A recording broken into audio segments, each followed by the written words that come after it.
Hi guys, welcome back to the channel. FPL Consult here, and in today's video we have my Game Week 34 free hit draft. Now this is a very early free hit draft. I am recording this just after the Game Week 33 deadline has passed. None of the Game Week 33 games have been played yet, but I want to record this kind of a first draft video to let you guys see where my head is at, and along the week I will kind of update this draft as well. So hopefully you guys enjoyed today's video, and if you do, please do drop a like, please do subscribe as well.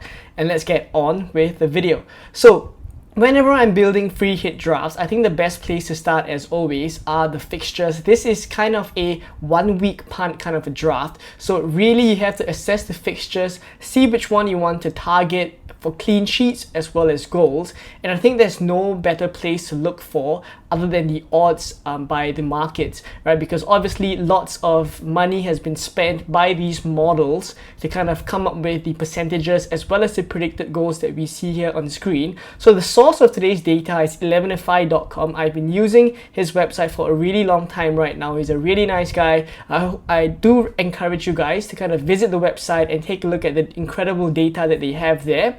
But for today, specifically what I've pulled out or extracted from the website are the clean sheet percentages as well as the predicted goals. Now this is obviously FPL relevant because we want to know where the clean sheets are going to be and therefore points for the defenders, and also where the goals are going to be scored, therefore go for those attackers as well. So I've kind of highlighted the teams with really good clean sheet percentages and also predicted goals in green, and I think you will see pretty much a trend here where lots of the teams that are in green are the ones playing the bottom three sides. So we'll go one by one in terms of the fixtures, and I'll discuss kind of my predictions for what will happen and also whether I think there are players we should target from those teams. Now, looking at the first fixture is Chelsea versus Everton.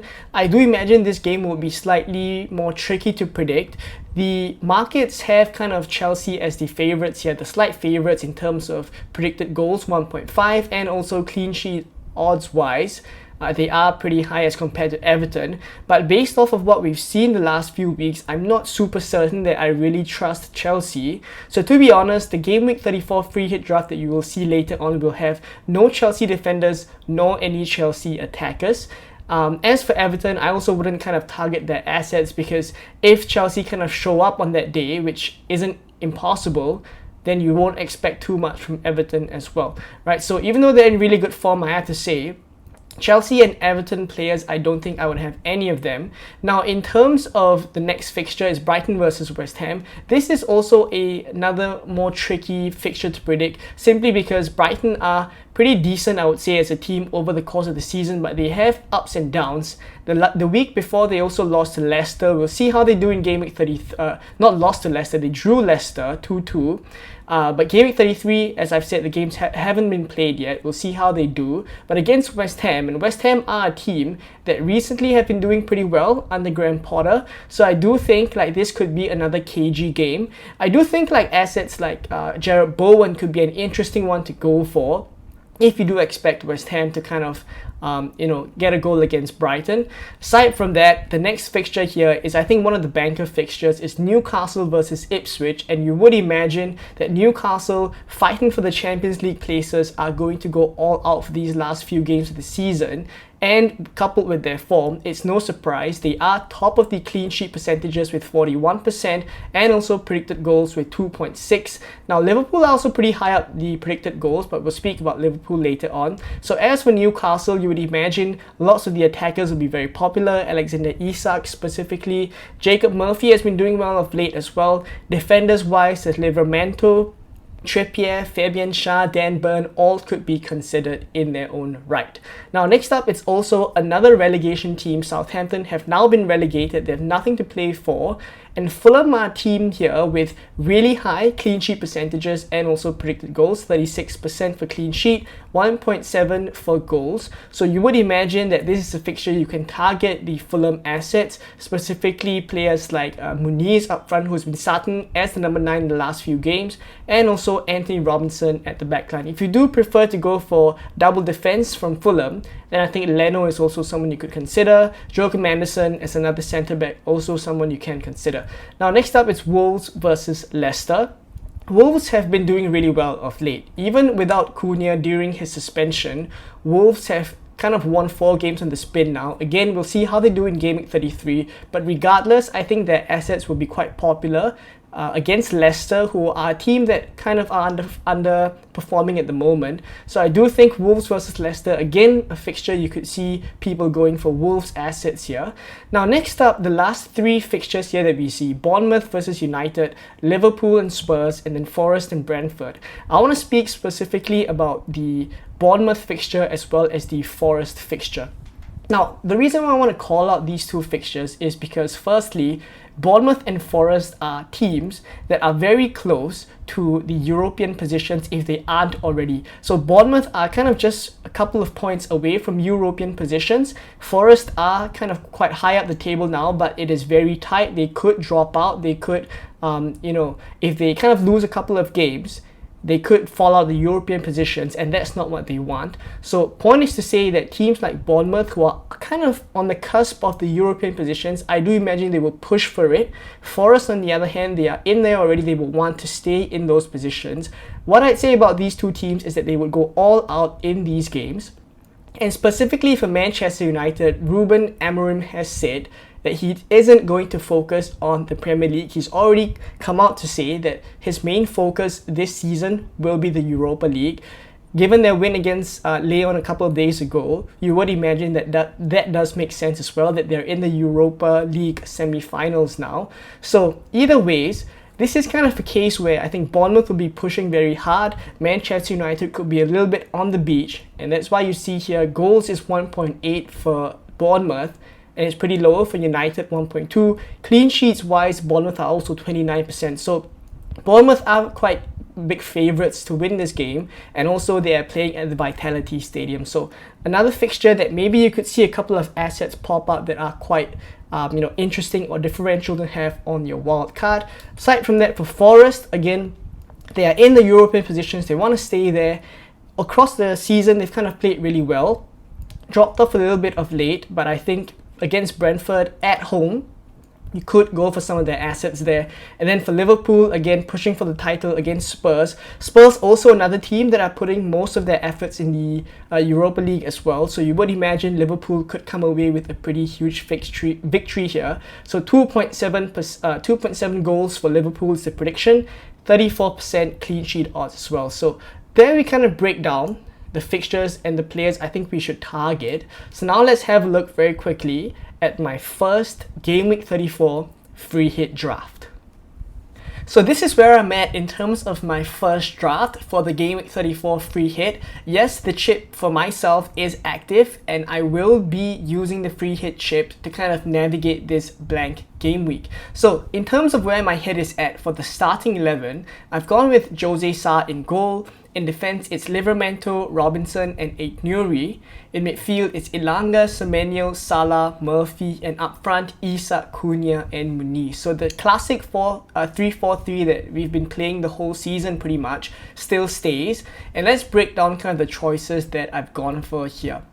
So in goal, I've chosen to go for Jose Sa here. Now I definitely want to target, in terms of goalkeepers here, one of the relegation teams. So it comes down to whether I want to get Nick Pope against Ipswich, whether I want Leno against Southampton away, or would I want Jose Sa against Leicester at home. So I've chosen to go for Jose Sa here for a couple of reasons. I think when I look at the Southampton fixture for Fulham, it's away from home. So if there's any chance that Southampton pick up something, which has been happening of late, I mean, once in a while they pop up with a goal here and there. Leicester, on the other hand, before drawing with Brighton a couple weeks back 2-2, they haven't scored in a really long time. So attackingly, I think Leicester really aren't that good, and I kind of back Wolves to keep a clean sheet here, and that's why I've gone with Jose Sa as the keeper.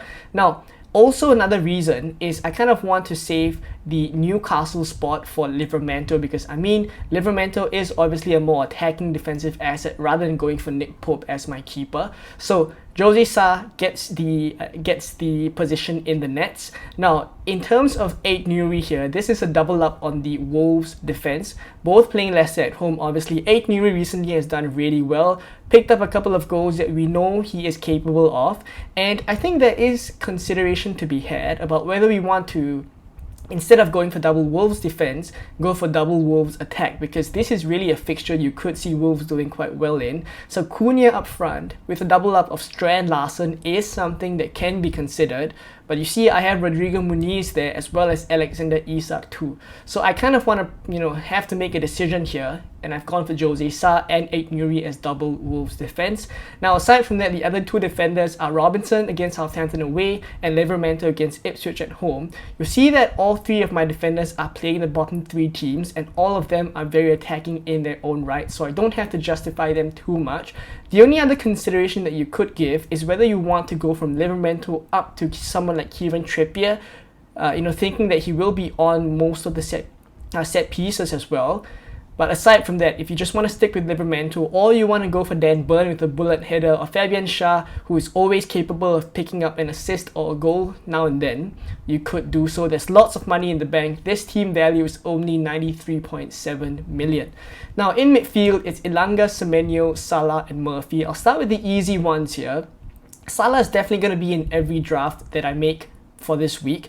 He's a kind of a mainstay on the free hit, not going anywhere, playing Spurs who aren't defending very well, and I fully back Liverpool to do well at Anfield. Salah, you expect him to kind of do well there. Murphy is also another player that I think recently has just been doing so well. Every game that you see him play, I do feel like he's a player kind of at the top of his performance right now. And when you compare kind of goals and assists, in the past few game weeks, I think the last 10 game weeks, you'd know that among Salah, Isak and Murphy, they are the top three. So Murphy is in the top three for goals and goal contributions, basically, goals and assists for the last 10 game weeks. That is quite incredible. So Murphy here, Ipswich at home, he's going to be a mainstay as well. And then there's Elanga and Semenyo. Now these two are really kind of a play on trying to be a little bit different. I won't say they are template picks on the free hit, but also when you're on a free hit, you want to kind of differentiate a little bit, and I think Elanga and Semenyo here are perfect for kind of this thinking that we're going with. So in terms of Elanga, definitely Nottingham Forest, as I've mentioned just now, are going to want to play all out against Brentford here. They want to stay in the Champions League positions. Forest are a team that do really well of late, and also against Everton, despite losing, that was a game that they could have come away with a couple of goals as well. Elanga has been playing at the top of his game for the past few games already, and I think he is the one that looks the most lively. Callum Hudson-Odoi and also Morgan Gibbs-White are alternatives there, but I've chosen to go with Elanga here against Brentford at home. Semenyo could be Kluivert if you do think that he is going to start the Manchester United game. He's just come back from injury, so who knows whether he's going to play this many games in quick succession. But if not, if we do get confirmation from Areola, of course, that Kluivert will start, then I definitely prefer the penalty taker over Semenyo. If not, Semenyo works just fine as well. Up front, I don't think I'm going to shift too much from this front three of Isak, Cunha and Muniz, all the number 9s that are playing against the bottom three teams. So you'll see that the defense as well as the forward line are all a very similar trend of having one defender and one attacker from each of the teams playing against the relegation sides. So this wraps up the starting 11. Now on the bench, there's Sells, Bowen, Kirkes and Milenkovic. Now generally on a free hit, you wouldn't really need to use your bench too much, but that doesn't mean we don't set it up well enough. So Sells here, as well as Milenkovic, who's last on the bench, is kind of to cover the Nottingham Forest defense. I know recently they haven't been doing very well, the Nottingham Forest defense. They are actually, in terms of expected goals conceded, one of the bottom few teams for the last 6 game weeks. So that is not a good stat, but I still do think, like against Brentford at home, it is okay to have some of their assets on the bench. It isn't as if we're going to start them in the starting 11. And there's Bowen and Kirkes here. Bowen is just a bit of a punt that if he does come in, if any of the starting 11 players are kind of out, he is a good differential to have. West Ham always look to Bowen, and he's the talisman for their attack. And then Kirkes against Manchester United at home, the second option on the bench. A bit of an attacking threat if we do need him. He is among those kind of defenders with really good attacking threat as well. So there we go with my Game Week 34 free hit draft. This is where I'm thinking at the moment. Let me know what you guys think of this draft. what positions you would change, I think definitely there are alternatives that could be considered. Even in the forward positions, if you so prefer to go for someone like Chris Wood, then you could very well, instead of going for Cunha, you could go for Munetsi in midfield possibly, or Iwobi in midfield if you want to drop Muniz for Chris Wood. There's lots of alternatives that we could go for, but I think the general structure is going to be something like this, where you would generally target a lot of the bottom teams and also try to go for some differentials here and there. So that's going to be my thinking for the free hit in Game Week 34. Let me know what you think in the comments down below. I hope you guys enjoyed today's video and found it useful. If you did, please do drop a like, please do subscribe as well, and I will catch you guys in more Game Week 34 content coming very soon.